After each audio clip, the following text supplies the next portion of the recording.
So I have a lot of games and figured I might as well start sharing them in a productive manner.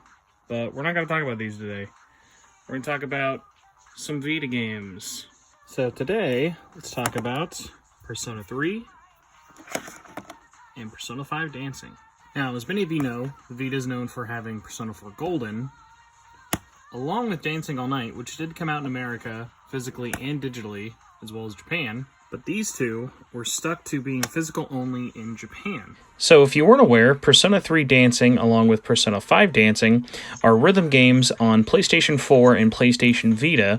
And the cool thing about this is even though the Japanese version was only available physically in Japan, you can still enjoy the game with very minimal knowledge of the language because they're rhythm games.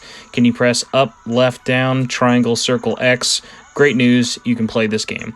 It's a very accessible but also challenging rhythm game.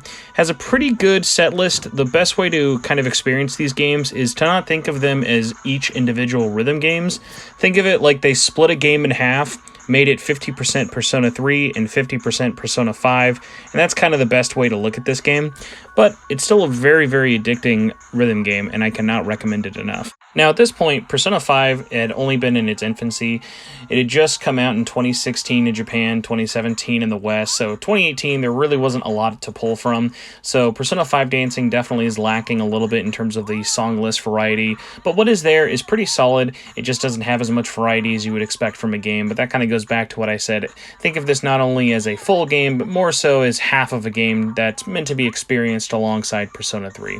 So as long as you're okay with some of the songs here, it's still a really great game. Play on the buttons, play with the touchscreen. There's a lot of different ways to experience it. I personally prefer playing it on handheld with the PlayStation Vita, but it still plays great on the PlayStation 4.